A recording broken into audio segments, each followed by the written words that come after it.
Okay guys, what's going on? I got a cool episode today. What are we doing? Well, been noticing the E30, you know, even with the new thermostat, new water pump, all that good stuff, it's getting, you know, warm, let's say. Not too hot, but it'll approach 200 degrees if I'm, you know, sitting still, things like that. So, what I did was I did some scouring the old forums and the interwebs, that sort of nonsense. And basically what I've come to the conclusion is that this radiator is not going to be able to hold up to the abuse of turbo life. And, you know, in typical fashion, I've decided that I'll just replace it. I got a brand new radiator. It's actually from a Z3M. So here we go.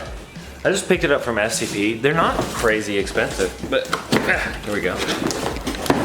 What it is it actually a direct replacement for the M20 one or the E36 one, because the E30 M20 and the E36 M50s, I believe, are the exact same, what do you call it, radiators. So here we go. This is just a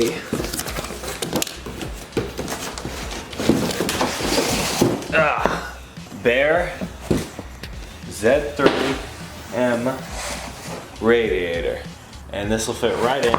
It's actually, I think, like a 3-core versus a 2-core, and it's thicker, and it's still like basically an OEM level product, apart from the fact that it's from a different car with a greater displacement, so it should be able to move more coolant, all that good stuff. Basically, okay, so you top, there's a coolant or a temperature plug here, and then it looks like it's all the same placement as the original, so this is the top. There we go. Looks pretty good. Not crazy expensive. I find that radiators really are not that expensive. And I was originally looking at a Mishimoto or something like that, but after reading some, you know, comments about them, things like that, all the people talking about it on the forums, I've heard that this is honestly just a better upgrade over the aluminum ones, because the aluminum ones apparently have a tendency to leak. You know, another FCP product. FCP products, they break, they replace them. It's beautiful. I love it. That's just, like, I'm putting as many FCP products on this car as I can, because I know if, like, on my E36 M3, I ran into a cat on the highway one day, wrecked my AC condenser, my radiator, all that good stuff. Had to replace the front end of the car. And the more parts, if I ever run into an incident like that I can have replaced for me, the better. So let's just hop on in here. Oh, I also bought, almost forgot,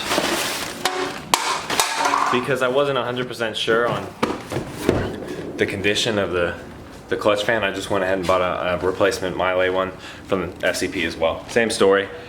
And I'll just put that on the fan right now, because the fan's in really good shape. There's no chips or anything out of it. And I even have that, I started trying to fix the problem. I have a lower thermostat in there. I have that shroud. You can see it. Bought this shroud for it. But it's still getting a little toasty, and it's cold right now for Texas.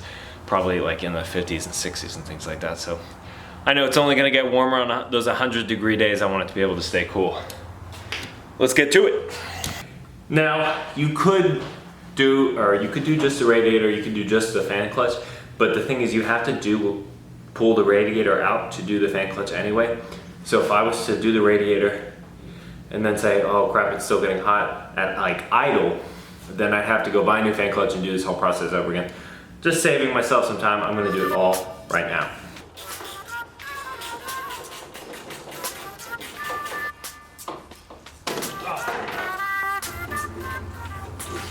Oh my God! There we go.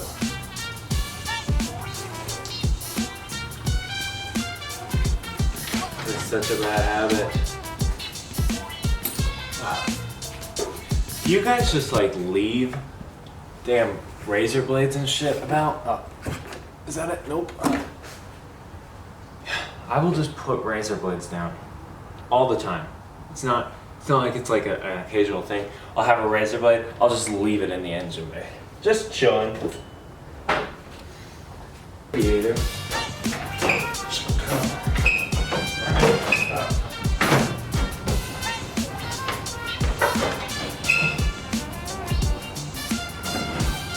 Ta-da! Oh God!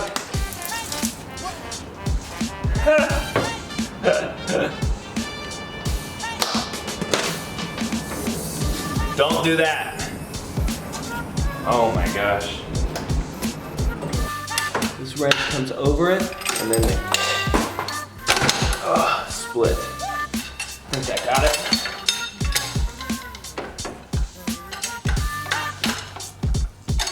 Yep, that's out. Okay. Woo! That's the hard part over. Basically, this fan just will spin off now. You don't want to drop it and damage the blades, but yeah, like that. Fuck! Man, you guys know how it goes. You're trying to do something fast, you're frustrated, you literally say what you don't want to do right beforehand, and then you just go and do it. You just break the damn blade. That pisses me off. I was being so stupid. I thought I had a lot more thread left and I was just spinning it. Should have had like a box under there or something. Damn it. Well, goes to show, everybody fucks up. Especially me. Now I gotta wait on a new one. One eternity later. Okay, it's a brand new day. I finally got my replacement parts for that fan that I broke just a little bit earlier. You guys saw, very embarrassing. It's okay, let's move on.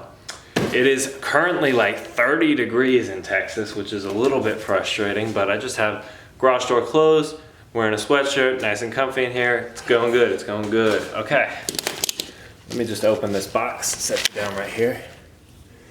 So, you know, after I realized what I'd done and I had broken that fan blade, I hopped on FCP, ordered a new one.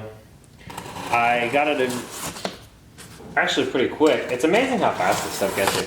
Like, I know it takes a while to get things shipped to you, but just think about how amazing the shipping system nowadays is. Especially if you think of like things from China, that you can get something from China in a few days.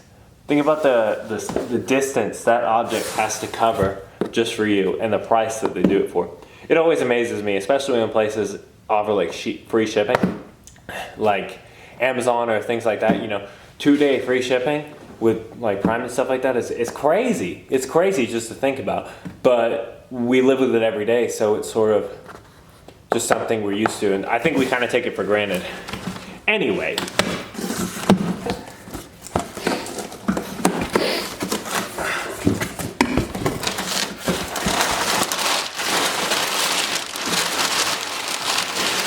Oh yeah, okay, yeah, I also noticed really recently that my hood wasn't staying up, so I just threw another hood shock in that order. But here we go.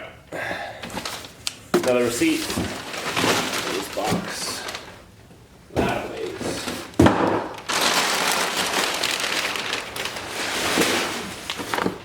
So that hood shock and this new fan clutch, or clutch blade thing, ran me, what was it? Let's see, like 50 bucks or something like that. Not too bad at all. I'm not too worried about that. Me being an idiot is what caused this, so I mean, it's just a lesson for you. But now that I have that, I can continue just installing the new upgraded radiator, so sweetness. Okay. Now, this goes on.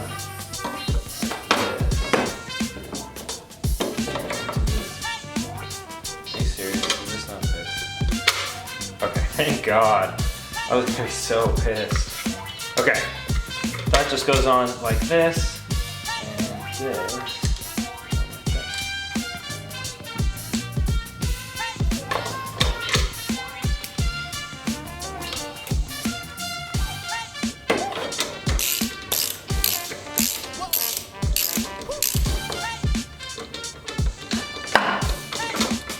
For those of you who don't know how something like this works, this is actually two metals that are two dissimilar metals that are laminated onto each other, and then you wind them.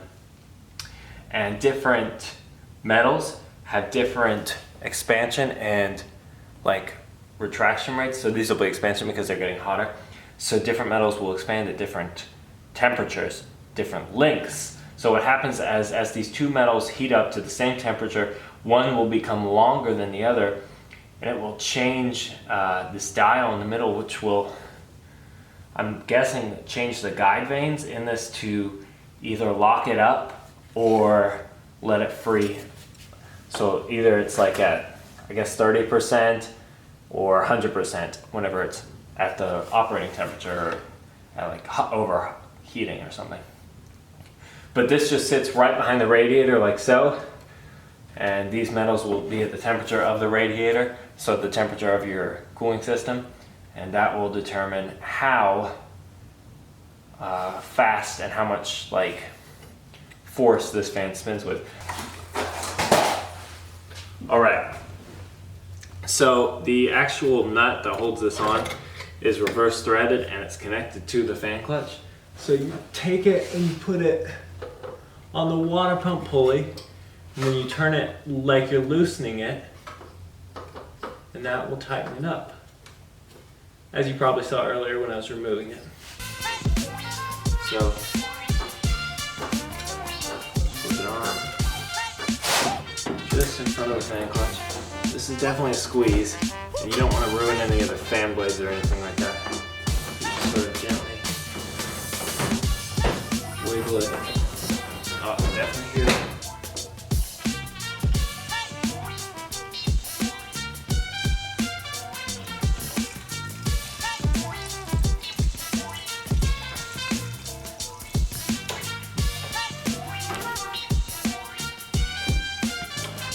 Alrighty guys, my hood shock has not been performing adequately, as you can see. So I've gone and I've ordered another one from FCPeuro. Now this is actually a really simple job, but I'm going to show you how to do it anyway. Let's do it. Okay, so this is actually just a bolt here and then a little clip here. So basically what you can do is just a 10 mil. Prop your hood up while you do this.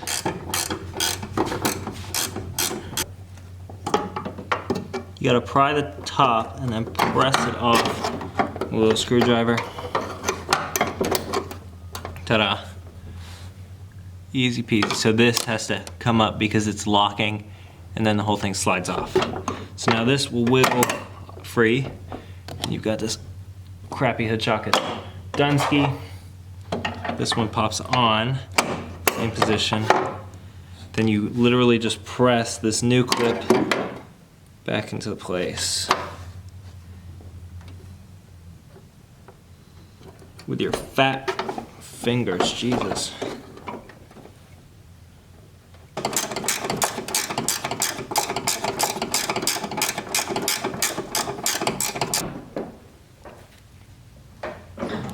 Pull it up and it stays up. Beautiful, easy as that.